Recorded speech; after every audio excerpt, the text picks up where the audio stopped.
Hello everyone, welcome to ODI Sahitya Review. Students, ଆମେ ଦିନ ହେଲା ଏଇ ଚ୍ୟାନେଲରେ ଭିଡିଓ ପକେଇ ନଥିଲେ ତ ଆଜି ଆମେ ଭିଡିଓ ପୁନଃ ଆରମ୍ଭ କରିବାକୁ ଯାଉଛେ। ଆଜି ଆମେ ପଢିବା କ'ଣ ନା ଆଜି ପଢିବା ଭାଷା କ'ଣ।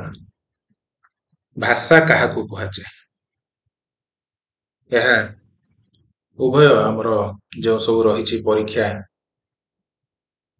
SSB ଲେକ୍ଚର ହେଉ, OPSC ଲେକ୍ଚର ହେଉ, OPSC ଆସିଷ୍ଟାଣ୍ଟ ପ୍ରଫେସର ହେଉ ବା କୌଣସି PGT ଏକ୍ଜାମ ହେଉ, PGT ଲେକ୍ଚର ବା ଯେକୌଣସି ଆମର ଓଡ଼ିଆ ବିଷୟକ ପରୀକ୍ଷାରେ ଭାଷାରୁ ଯାହାବି କିଛିଟା ପ୍ରଶ୍ନ ଆସିଥାଏ। ତେବେ ମୂଳରୁ ମୁଁ କହି ରଖିବାକୁ ଚାହୁଁଛି, ଏଇ ଭିଡିଓଟି ବସ୍ତୁନିଷ୍ଠ ପ୍ରଶ୍ନ ଉତ୍ତରମୂଳକ ଭିଡିଓ ଅଟେ। ଏଥିରେ ଆମେ ବସ୍ତୁନିଷ୍ଠ ପ୍ରଶ୍ନକୁ ଆଲୋଚନା କରିବା। Multiple choice question answer video ଏଇଟା ନୁହେଁ।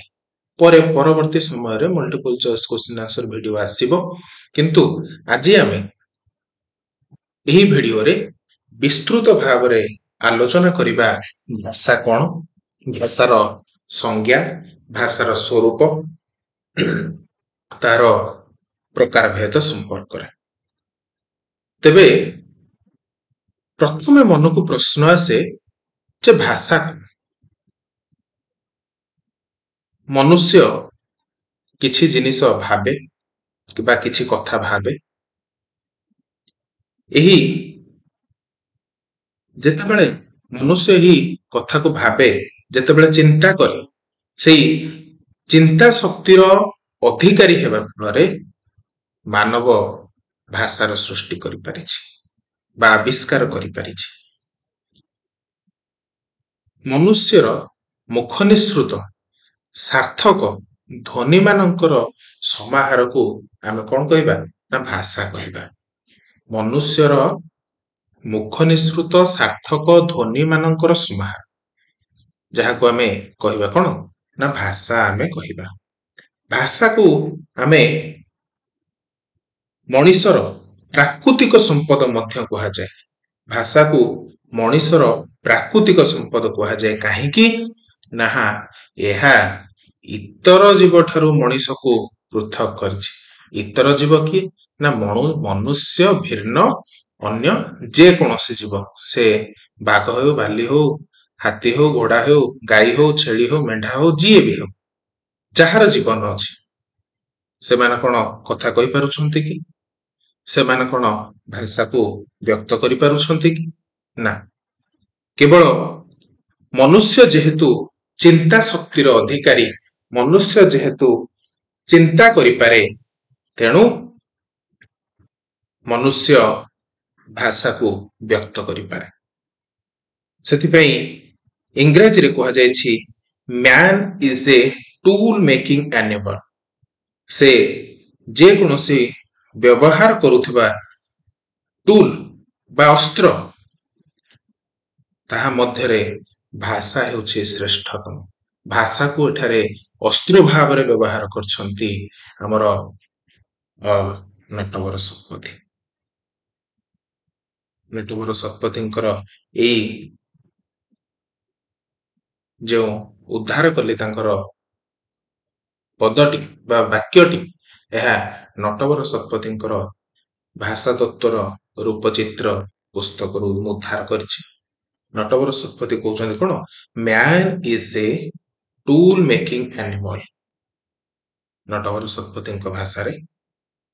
ତେଣୁ ଭାଷା ସମସ୍ତଙ୍କ ପକ୍ଷେ ସମ୍ଭବ ନୁହଁ, କେବଳ ମନୁଷ୍ୟ ହିଁ ବ୍ୟକ୍ତ କରିପାରେ ତାର ମନର ଭାଷା, ମନର ଭାବକୁ ଭାଷା ରୂପରେ। ତେବେ ପ୍ରଥମେ ଦେଖିବା ଭାଷା କ'ଣ ନା ଭାଷା ହେଉଛି ଭାଷ ଧାତୁରେ ପ୍ରତ୍ୟୟ ଯୁକ୍ତ ହୋଇ ଭାଷା ଶବ୍ଦର ବ୍ୟୁତ୍ପତ୍ତି ହୋଇଛି। ଭାସ ଧାତୁ ଆ ପ୍ରତ୍ୟୟ ଜାଣିଥିବ ଯେତେ ଆମର କୃଦନ୍ତ ଆଉ ତଦ୍ଧିତ ଅଛି କୃଦନ୍ତରେ କଣ ନା ଆମର ଧାତୁ ସହିତ ପ୍ରତ୍ୟୟ ଏବଂ ତଦ୍ଧିତରେ ଶବ୍ଦ ସହିତ ପ୍ରତ୍ୟୟ ସେଇ ଭିତରୁ ଭାସ ହେଉଛି କଣ ନା ଗୋଟେ ଧାତୁ ଏବଂ ଆୟ ହେଉଛି ଗୋଟେ ପ୍ରତ୍ୟୟ ଯାହାର ମିଶ୍ରଣରେ ଭାଷା ଶବ୍ଦର ସୃଷ୍ଟି ହୋଇଛି। ଭାଷାର ଗ୍ରୀକ ପ୍ରତିଶବ୍ଦ ଭାଷାର ଗ୍ରୀକ ପ୍ରତିଶବ୍ଦ ହେଉଛି ଆମର ଲୋଗୋସ। এই ଭାଷାର ଅର୍ଥ କଣ? ଭାଷାର ଅର୍ଥ ହେଉଛି ବ୍ୟକ୍ତବାଣୀ ବା ଯାହାକୁ ଆମେ ବ୍ୟକ୍ତ କରିପାରୁ, ଯେଉଁ ବାଣୀକି ଆମେ ବ୍ୟକ୍ତ କରିପାରୁ ତାହାକୁ ଭାଷା କୁହାଯାଇଥାଏ। ଆମେ ପୁଣି ତାର ଇଂରାଜୀ ପ୍ରତିଶବ୍ଦ ଜାଣିବା। ଇଂରାଜୀ ପ୍ରତିଶବ୍ଦ କଣ ନା ଇଂରାଜୀରେ ଭାଷାକୁ ଲାଙ୍ଗୁଏଜ ମଧ୍ୟ କୁହାଯାଏ। ଲାଟିନରେ ଲିଙ୍ଗୁଆ କୁହାଯାଏ। ଲିଙ୍ଗୁଆର ଅର୍ଥ କଣ ନା ଲିଙ୍ଗୁଆର ଅର୍ଥ ହେଉଛି ଜିହ୍ୱା। ଲିଙ୍ଗୁଆର ଅର୍ଥ ହେଉଛି ଜିହ୍ୱା। କାହିଁକି ଜିହ୍ୱା କୁହାଗଲା ନା ଜିହ୍ୱା ହେଉଛି ବା ଜିଭ ହେଉଛି କଣ ନା ଧ୍ୱନି ଉତ୍ପାଦନ କ୍ଷମ, ଧ୍ୱନି ଉତ୍ପାଦନ କରିପାରେ କିଏ ନା ଆମର ଏଇ ଜିହ୍ୱା ଧ୍ୱନିକି ଉତ୍ପାଦନ କରିପାରେ। ସେଇଭଳି ଆମର ଯେହେତୁ ଏହି ଜିହ୍ୱା ବା ଜିଭ ଧ୍ୱନିକି ଉତ୍ପାଦନ କରିପାରେ ସେଥିପାଇଁ ଏହା ହେଉଛି କଣ ବାକ୍ ଯନ୍ତ୍ରର ଆମର ଜାଣିଥିବ ବାକ୍ ଯନ୍ତ୍ର। ସେଇ ବାକ୍ ଯନ୍ତ୍ରର କଣ ନା ଶ୍ରେଷ୍ଠ ଅଂଶ ମଧ୍ୟ ଜିହ୍ୱା କୁହାଯାଏ। ଯଦି ଜିଭ ନଥିବ ଆମେ ସାଧାରଣ ଭାବରେ କଥାବାର୍ତ୍ତା କରିପାରିବା ନାହିଁ। କେବଳ ଜିଭ ଦ୍ୱାରା ହିଁ ଆମମାନେ କଥାବାର୍ତ୍ତା କରିପାରୁଛେ। ସେଇଭଳି ଆମର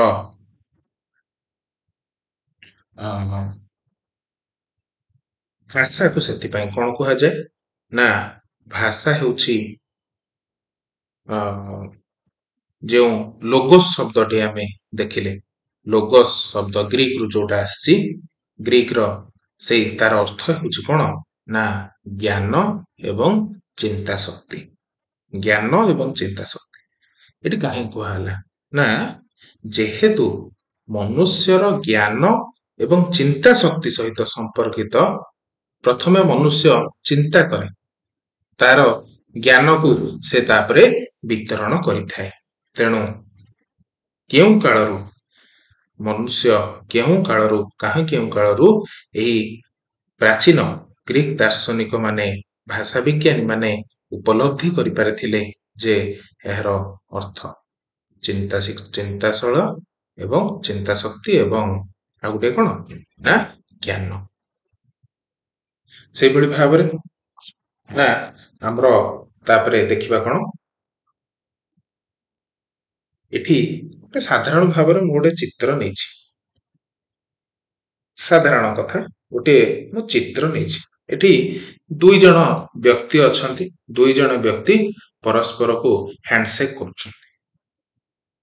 ହୁଏତ ସେମାନେ କିଛି କହିକି ହ୍ୟାଣ୍ଡସେକ୍ କରୁଥିବେ ବା ଦେଖା ଯେହେତୁ ହେଇଗଲେ ଯଦି ଦୁଇ ଜଣ ସାଙ୍ଗ ହେଇଥିବେ ଦେଖା ହେଇଗଲେ ମନର ଭାବକୁ ଆଖିରେ ପ୍ରକାଶ କରି ଏଠାରେ ହ୍ୟାଣ୍ଡସେକ୍ କଲେ ବା ତାଙ୍କର ସାଧାରଣ ଭାବରେ ଚାଲି ଯାଉଥିଲେ ହ୍ୟାଣ୍ଡସେକ୍ କରିଦେଲେ ପଳେଇଗଲେ। ତିନିଟା ଏଠି ଆମେ ବିକଳ୍ପ ପାଇଲେ। ତେବେ ଏମାନଙ୍କ ମଧ୍ୟରେ କଣ ଭାଷାର ଆଦାନ ପ୍ରଦାନ ହେଲା କି? ଆମେ ଦ୍ୱିତୀୟ ଚିତ୍ର ଦେଖିବା। ଏଠାରେ ଜଣେ ମନୁଷ୍ୟ ବାମ ପାଖରେ ଯିଏ ଅଛି ସେ କଣ କରୁଛି? ବାମ ପାଖର ମନୁଷ୍ୟ କଣ କରୁଛି ନା ତାର ବ୍ୟକ୍ତ ବାଣୀକି ସେ ଗୋଟେ ଜିନିଷ କହୁଛି। କହିଲା ବେଳେ ଅନ୍ୟ ଜଣଙ୍କ ପାଖକୁ ତାହା ଯାଉଛି। ତାହା ତାର ଚିନ୍ତା ଶକ୍ତି ପ୍ରଥମେ ତାହାକୁ ସେ ଭାବୁଛି, ତାପରେ ତାକୁ ମୁଣ୍ଡ ଭିତରେ ଖଞ୍ଜୁଛି। ଏଇ ଯେଉଁ ଗୋଟି ଗୁଡାକ ଗୋଟେ ଗୋଟେ ଯାଉଛି ତାକୁ ସେ ପ୍ରଥମେ ଭାବୁଛି ଏବଂ ତାପରେ ସେ ତାକୁ ଖଞ୍ଜୁଛି।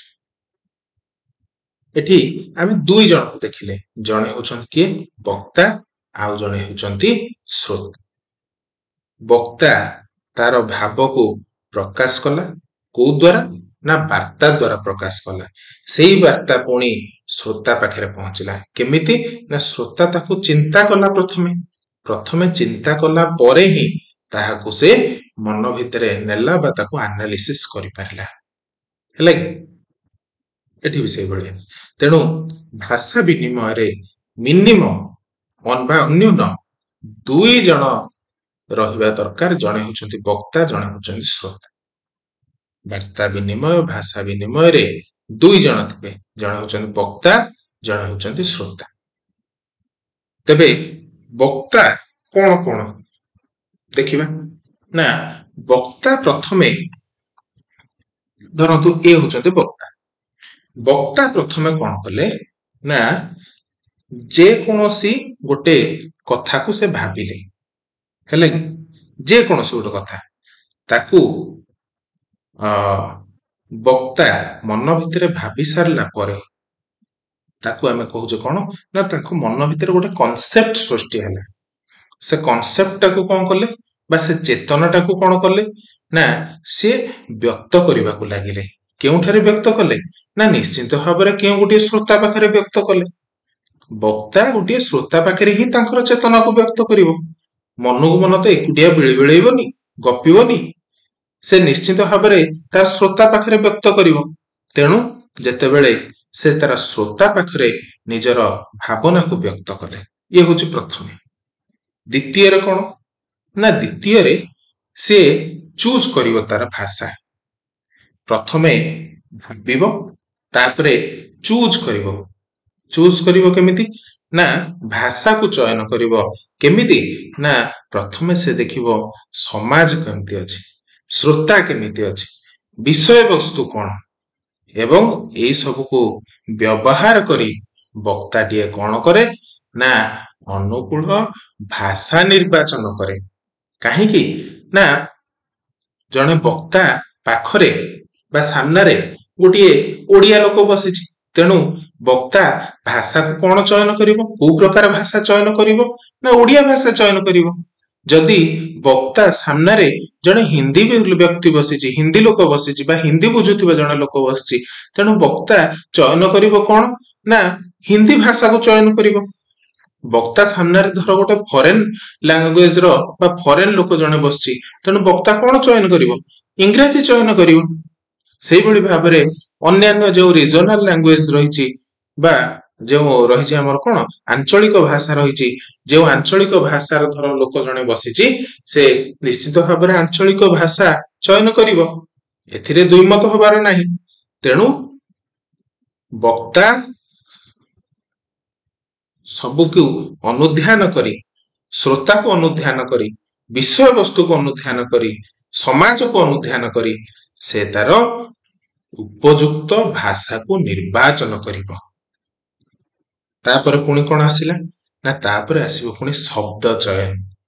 ପ୍ରଥମେ ଆସିଲା ଚେତନା, ତାପରେ ଆସିଲା ଭାଷା ଚୟନ, ତାପରେ ଆସୁଛି ଶବ୍ଦ ଚୟନ। ଶବ୍ଦ ଚୟନ ନା ଶବ୍ଦ ଚୟନ ହେଉଛି ବକ୍ତା ଯେଉଁ ଭାଷାକୁ ନିର୍ବାଚିତ କରିଥାଏ ତାର ପ୍ରକାଶନୀୟ ଚିନ୍ତାର ଅଭିବ୍ୟକ୍ତି ପାଇଁ ସମାଜ, ଶ୍ରୋତା, ବିଷୟବସ୍ତୁ ଆଉ ସ୍ୱଶକ୍ତି ଏସବୁକୁ ଆଖି ଆଗରେ ରଖି ଉପଯୁକ୍ତ ଶବ୍ଦକୁ ଚୟନ କରିବ। ଯଦି ବକ୍ତା ଦେଖିବ ମୋ ସାମ୍ନାରେ ଜଣେ ଓଡିଆ ଲୋକ ବସିଛି, ପୁଣି କେଉଁ ଭଳି ଓଡିଆ ନା ସେ ଜଣେ ଚାକିରି କରିଛନ୍ତି ବା ଜଣେ ଲେକ୍ଚର, ଜଣେ ପ୍ରଫେସର ବସିଛନ୍ତି, ତାଙ୍କ ସାମ୍ନାରେ କିଭଳି ବ୍ୟବହାର କରିବ ନା ନିଶ୍ଚିତ ଭାବରେ ସାଧୁ ଭାଷା ପ୍ରୟୋଗ କରିବ, ଟିକେ କ୍ଲିଷ୍ଟ ଶବ୍ଦ ପ୍ରୟୋଗ କରିବ। ଏଇଟା ବକ୍ତା ଉପରେ ନିର୍ଭର କରେ, ଟିକେ କ୍ଲିଷ୍ଟ ଶବ୍ଦ ପ୍ରୟୋଗ କରିବ ଯେମିତି ସେଇ ଶ୍ରୋତାଟି ତାହାକୁ ବୁଝିପାରିବ। କିନ୍ତୁ ଯଦି ସେଇ ସାମ୍ନାରେ ଜଣେ ଗାଉଁଲି ଲୋକ ବସିଥାନ୍ତା, ନିପଟ ମଫସଲ ଲୋକ ବସିଥାନ୍ତା, ତାହେଲେ ବକ୍ତାଟି କଣ ଏଇ କ୍ଳିଷ୍ଟ ଶବ୍ଦ ବ୍ୟବହାର କରିଥାନ୍ତା କି? ବକ୍ତା ନିଶ୍ଚିନ୍ତ ଭାବରେ ଗାଁର ଶବ୍ଦ ବ୍ୟବହାର କରିଥାନ୍ତା, ସମ୍ପୂର୍ଣ୍ଣ ଭାବରେ ସରଳ ଶବ୍ଦ ବ୍ୟବହାର କରିଥାନ୍ତା। ତେଣୁ ଶ୍ରୋତା ଯଦି ଶିକ୍ଷିତ ହେଇଥିବ, ଅତି ଉଚ୍ଚ ଶିକ୍ଷିତ ହେଇଥିବ, ତେଣୁ ସେ ଜାଗାରେ କ୍ଳିଷ୍ଟ ଶବ୍ଦ ପ୍ରୟୋଗ କଲେ କୌଣସି ଅସୁବିଧା ନାହିଁ।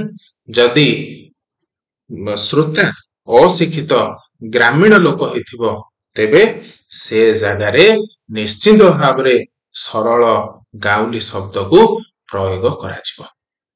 ବୁଝିଲା? ତେବେ ପୁଣି ଆମେ ଆଗକୁ ବଢିବା। ତାପରେ ବକ୍ତା କଣ କରିବ ନା ବକ୍ତା ରୂପ ରଚନା କରିବ। ରୂପ ରଚନା କଣ ନା ଏଇ ସବୁ ଯେଉଁ ଉପଯୋଗୀ ଶବ୍ଦ ସଂକଳନ ପରେ ସେଗୁଡିକୁ ପୁଣି ବାକ୍ୟରେ ବ୍ୟବହାର କରିବା ପାଇଁ ବକ୍ତା କଣ କରିବ ନା ପୂର୍ବସର୍ଗ, ପରସର୍ଗ, ଅନ୍ତର୍ସର୍ଗ ଏ ତିନିଟାକୁ ଯୋଗ କରିକି ଏ ଗୋଟିଏ ଅନ୍ୟ କୌଣସି ପଦ୍ଧତିର ସାହାଯ୍ୟ ନେଇକି ଏଇ ଶବ୍ଦ ଗୁଡିକୁ ପଦରେ ପରିଣତ କରିବ, ତାପରେ ଯାଇକି ସେ ବ୍ୟବହାର କରିପାରିବ। ଯେତେବେଳେ ପଦରେ ସେ ତାହାକୁ ପରିଣତ କରିଦେଲା, ତାପରେ କଣ କରିବ ନା ତାପରେ ତାହାକୁ ସଜେଇକି ନିଶ୍ଚିନ୍ତ ଭାବରେ ବାକ୍ୟ କରିବ।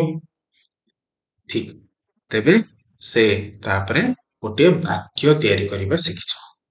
ଯେତେବେଳେ ସେଇ ରୂପ ରଚନା ଗୁଡିକୁ ନିର୍ଦ୍ଦିଷ୍ଟ ନିୟମରେ ସଜେଇ ଦବ, ସେତେବେଳେ ବକ୍ତା କଣ କରିବ ନା ଗୋଟିଏ ବାକ୍ୟ ତିଆରି କରିବ। ପୁଣି ବାକ୍ୟ କେତେ ପ୍ରକାର ନା ବାକ୍ୟ ପୁଣି ଅଛି ଆମର ପୂର୍ଣ୍ଣ ବାକ୍ୟ ଅଛି, ଖଣ୍ଡ ବାକ୍ୟ ଅଛି, ବାକ୍ୟାଂଶ ଅଛି, ଶବ୍ଦଟିଏ ଖାଲି ବି କହିଦେବ ଯଦି ତାହା ମଧ୍ୟ ବାକ୍ୟ। ଯେମିତି ଆମେ ଗୋଟିଏ ଛାତ୍ରକୁ ପଚାରିବା, ତୁମେ ଆଜି କଣ ଖାଇଛ, ବା ତୁମେ ତୁମର ପାଠ କରିଛ ନା ନାଇଁ? ସେ ପ୍ରଥମେ କହିବ ହଁ ସାର୍ ସବୁ ପାଠ ମୁଁ କରିଦେଇଛି। ଏଟା ସମ୍ପୂର୍ଣ୍ଣ ବାକ୍ୟ। ପୁଣି ସେ କହିବ ହଁ ସାର୍, ମାନେ କେବଳ ହଁ ସାର୍, ମାନେ କେବଳ ଦୁଇଟି ଶବ୍ଦରେ ସେ ଉତ୍ତର ଦେଇଦେଲା।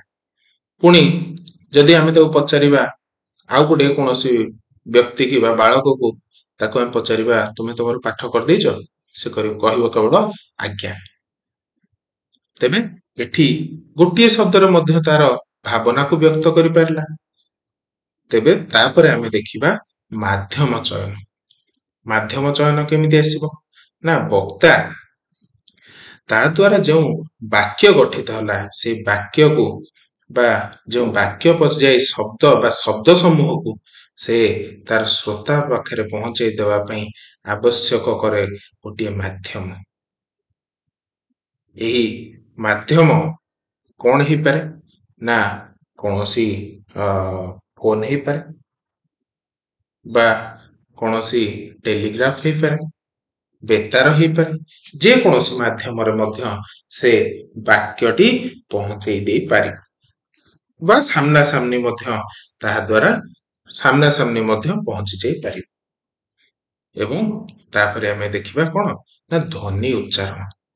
ନା ବକ୍ତା ଗୋଟିଏ ଅର୍ଥହୀନ ଅଶୃଙ୍ଖଳିତ ଧ୍ୱନିକୁ ଉଚ୍ଚାରଣ ନ କରି ଯଦି ଶୃଙ୍ଖଳିତ ଧ୍ୱନି ସମୂହ, ଅର୍ଥଯୁକ୍ତ ଧ୍ୱନି ସମୂହକୁ ସେ ଉଚ୍ଚାରଣ କରେ, ତାହେଲେ ତାହା ଶ୍ରୋତା ପକ୍ଷେ ବୁଝିବା ସମ୍ଭବ ହେବ।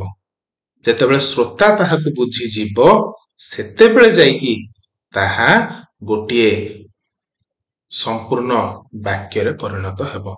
ଇଏ ଆମେ ଦେଖିଲେ ବର୍ତ୍ତମାନ ଯେଉଁ 6ଟି ଜିନିଷ ଆମେ ଦେଖିଲେ, ପ୍ରଥମରେ କଣ ନା ପ୍ରଥମରେ ହଉଛି ଚେତନା, ତାପରେ ଭାଷା ସମୂହ, ଶବ୍ଦ ଚୟନ, ରୂପ ଚେତନା, ବାକ୍ୟ ଚେତନା, ମାଧ୍ୟମ ଚୟନ ଏବଂ ଧ୍ୱନି ଉଚ୍ଚାରଣ। ଏଇ ଯେଉଁ 7ଟି ଜିନିଷ ଆମେ ଦେଖିଲେ, ଇଏ ରହିଲା ବକ୍ତା ପକ୍ଷରେ। ତାପରେ ଆମେ ଦେଖିବା ଶ୍ରୋତା ପକ୍ଷରେ କଣ କଣ ଆସୁଛି। ଶ୍ରୋତାଟିଏ କଣ କରିବ ନା ଶ୍ରୋତା ପ୍ରଥମେ ସେ ଧ୍ୱନିକୁ ଶ୍ରବଣ କରିବ। ଯେଉଁ ଧ୍ୱନି ବକ୍ତା ଦେଲା ତାହାକୁ ଶ୍ରବଣ କରିବ। କିନ୍ତୁ ଗୋଟିଏ ଯଦି ଆମେ ଦେଖିବା ହ୍ୟାଣ୍ଡିକ୍ୟାପ, ଯୋଉ ଫିଜିକାଲି ହ୍ୟାଣ୍ଡିକ୍ୟାପ, ବଧିର ଲୋକ ଯୋଉମାନେ ଅଛନ୍ତି, ବଧିର ଲୋକ ତ ଶୁଣିବାରେ ସାମର୍ଥ୍ୟ ନାହିଁ ତାଙ୍କର, ତେଣୁ ତାହାକୁ ଆମେ ଏଠାରେ ଶ୍ରୋତା ଭାବରେ ଗ୍ରହଣ କରିବା ନାହିଁ।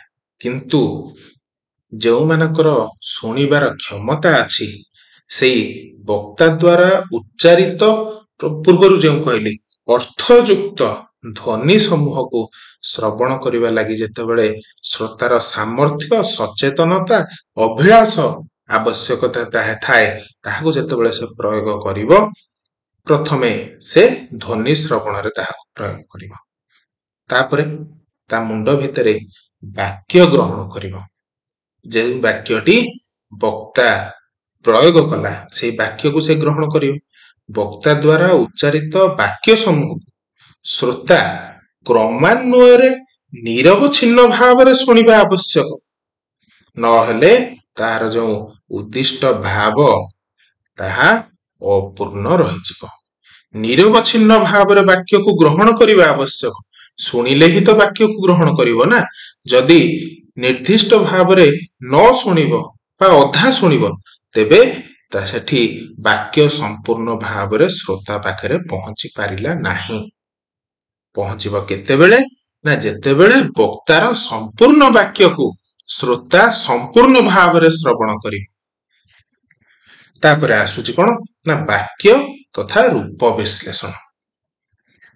ଏ ଯେଉଁ ପ୍ରୟୋଗ କଲା, ବାକ୍ୟକୁ ଗ୍ରହଣ କଲା ଶ୍ରୋତା ଏବଂ ବାକ୍ୟକୁ ପ୍ରୟୋଗ କଲା ବକ୍ତା, ଶ୍ରୋତା ଯେତେବେଳେ ଗ୍ରହଣ କରୁଛି, ସେଇ ବାକ୍ୟ ସମୂହର ଧାରାବାହିକତାକୁ ବା ଯେଉଁ ଧାରାବାହିକ ଭାବରେ ବାକ୍ୟ ସମୂହ ଗୁଡାକ ବକ୍ତା ପ୍ରୟୋଗ କରୁଛି ତା ସାମ୍ନାରେ, ସେଇ ତାହାକୁ ବିଶ୍ଳେଷଣ କରିବ, ତାର ମନ ଭିତରେ ବିଶ୍ଳେଷଣ କରିବ ଏବଂ ସେଇ ବାକ୍ୟରେ ବ୍ୟବହୃତ ପଦ ଗୁଡ଼ିକର ବିଶ୍ଳେଷଣ ଦ୍ୱାରା ହିଁ ଅର୍ଥ ଗ୍ରହଣ ପାଇଁ ଶ୍ରୋତା ସମର୍ଥ ହୋଇପାରିବ।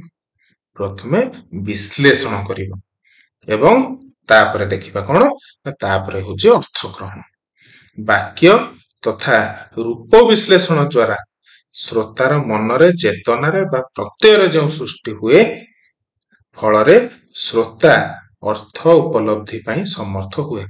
ଯଦି ଚେତନା ତାର ନଥିବ ବା ଗୋଟିଏ ପାଗଳ ବ୍ୟକ୍ତି ହେଇଥିବ, ସେ ତାର ମନ ଭିତରେ ବା ସେ ବାକ୍ୟକୁ ଶ୍ରବଣ କରିଦେବ ସତ, ତାହାକୁ ତ ସେ ଗ୍ରହଣ କରିପାରିବ ନାହିଁ, ତାହାକୁ ତ ସେ ବିଶ୍ଳେଷଣ କରିପାରିବ ନାହିଁ, ତାହେଲେ ସେ ଅର୍ଥ ପାଇବ କୋଉଠୁ?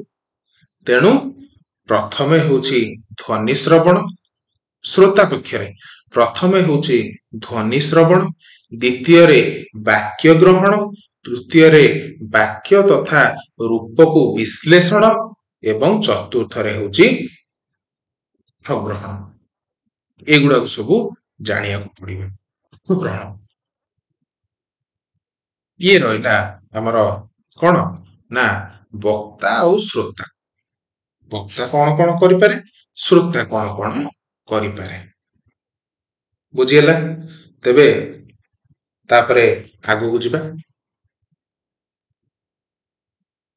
ଇଏ ବି ଗୋଟେ ବକ୍ତା ଆଉ ଶ୍ରୋତା ମଧ୍ୟରେ ବାକ୍ୟର ବିନିମୟ ହେଉଛି। ଇଏ ବକ୍ତା ଗୋଟିଏ ବାକ୍ୟ ଦେଲା, ଯୋଉଟା ଶ୍ରୋତା ପାଖରେ ପହଞ୍ଚିଲା।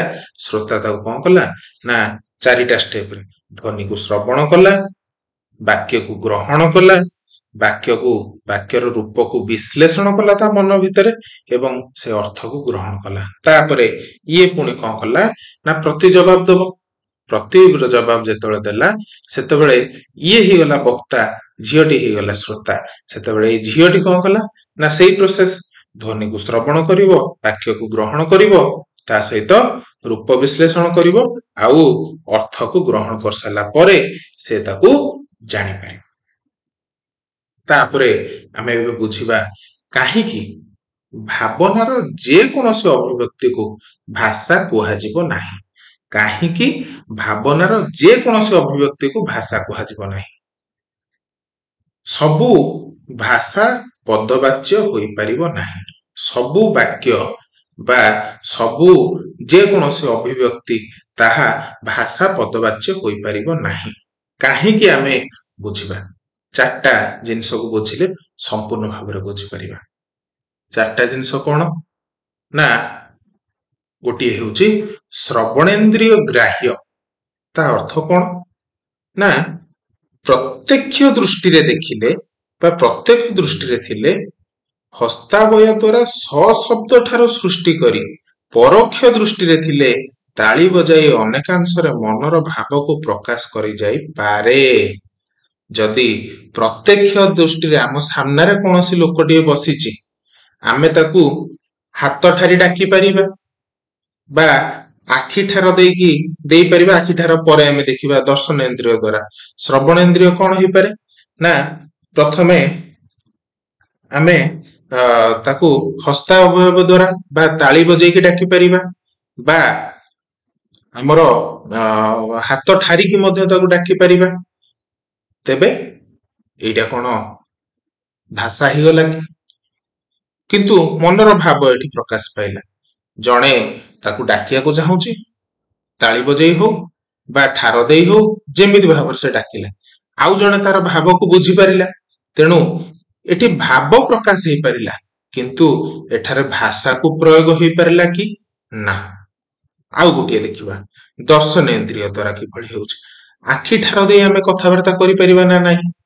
आखिर विभिन्न ठार देकी आखि पता बंद कले हाँ उत्तर हबो। आखि पता आखिर डोळा को एपट सेपट कले बाम डाण कले नार उत्तर हेबो। एभଳି भाबरे आमे आखिर चालना द्वारा मध्य विभिन्न मनर भाव को व्यक्त करि परिबा। किंतु ए सब कहा द्वारा ना गोटे मूक व्यक्ति अंग प्रत्यंग चालना पदार्थ प्रदर्शन बा अन्य कोनोसी परिस्थिति संकेत द्वारा निजर अभिलाष संपर्क रे अन्य को धारणा दै थाए। किंतु साधारण व्यक्ति पाखरे ताहा माने किछि असंभव नुहे। साधारण व्यक्ति मध्य ताहा करि परिबो। ता सहित निजर वाक्यंत्र सहाय्य रे भाषार विनिमय करि परिबो। केवल दर्शन इंद्रिय द्वारा श्रवण इंद्रिय द्वारा आमे ठारे कथावार्ता कले ताहा भाषा पदवाच्य होई परिबो नाही। आ गोटे देखिबा कोन ना स्पर्शेंद्रिय द्वारा आमे जन को छुई की चिमुटी की तार मनर भाव को प्रकाश करि परिबा हाँ नार उत्तर दे परिबा। तेबे गोटे ब्लाइंड लोक अंध लोक से कौन करिवो ना ब्रेली सहाय्य रे पढुची। ब्रेली अक्षर को छुई की से बुझी पारुची भावना तार प्रकाश ही पारुची। तेबे एठार कौन भाषार विनिमय हला कि ना केवल भावनार विनिमय हला बुझीला।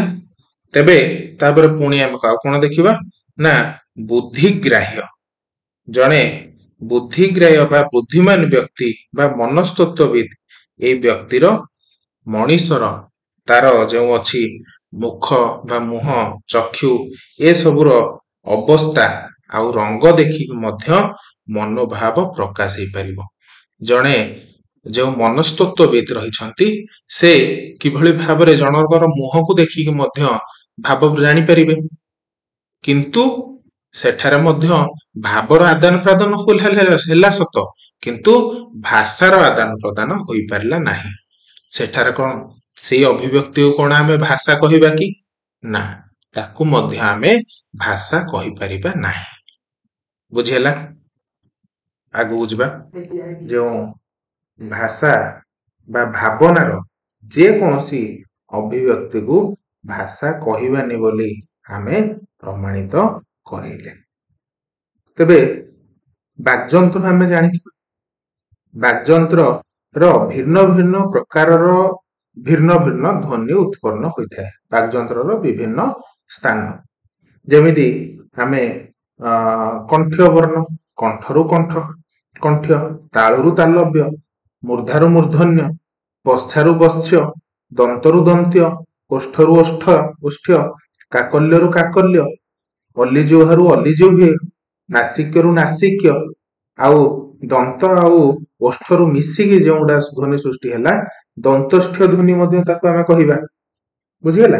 किंतु जो जे कोनोसी भावना को आमे बा अभिव्यक्ति को भाषा कुहा जीवो नाही। एहा परे भाषार निर्दिष्ट भावर अर्थ कोन ना भाषा शब्दटी व्यापक और निर्दिष्ट अर्थ रे व्यवहार होइथाय। ବ୍ୟାପକ ଅର୍ଥରେ ପ୍ରାଣୀର ଭାବ ବିନିମୟ ପାଇଁ ବ୍ୟବହୃତ ଯେକୌଣସି ଅଙ୍ଗଭଙ୍ଗୀ, ଇଙ୍ଗିତ, କଣ୍ଠଧ୍ୱନି ଏପରିକି ନୀରବତା ମଧ୍ୟ ଭାଷାର ଅଙ୍ଗୀଭୂତ ହୋଇପାରେ ଯେକୌଣସି। କିନ୍ତୁ ଇତର ପ୍ରାଣୀମାନଙ୍କ ଠାରୁ ଶବ୍ଦକୁ ଅବ୍ୟକ୍ତ ବାକ୍ କୁହାଯାଉଥିଲା ବେଳେ ମନୁଷ୍ୟର ଭାଷାକୁ ବ୍ୟକ୍ତ ବାକ୍ କୁହାଯାଏ। ଇତର ପ୍ରାଣୀ ମାନେ ମୂଳରୁ ଯେଉଁ କହିଲି ମନୁଷ୍ୟ ଭିନ୍ନ ଆଉ ଯେଉଁ ପ୍ରାଣୀ ତାଙ୍କର ଭାଷାକୁ ଅବ୍ୟକ୍ତ ବାକ୍ କୁହାଯାଉଥିଲା ବେଳେ କେବଳ ମନୁଷ୍ୟର ଭାଷାକୁ ବ୍ୟକ୍ତ ବାକ୍ କୁହାଯାଏ। ସେଥିପାଇଁ ଭାଷା ଆଉ ଭାଷାର ନିର୍ଦ୍ଦିଷ୍ଟ ଅର୍ଥ ହେଉଛି ବା ସ୍ପଷ୍ଟ ଅର୍ଥ ପ୍ରକାଶ କରୁଛି କଣ ନା ବ୍ୟକ୍ତ ବାକ୍। ତେବେ ଭାଷା ସମ୍ପର୍କିତ ଭିଡ଼ିଓ ଆଗକୁ ମଧ୍ୟ ଆସିବ।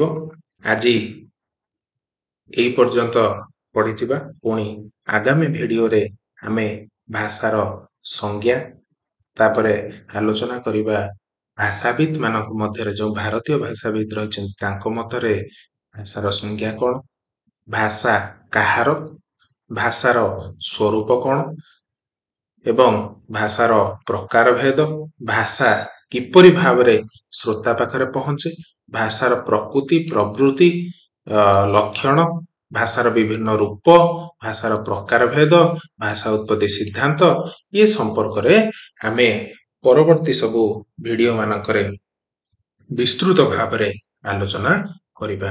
ଧନ୍ୟବାଦ।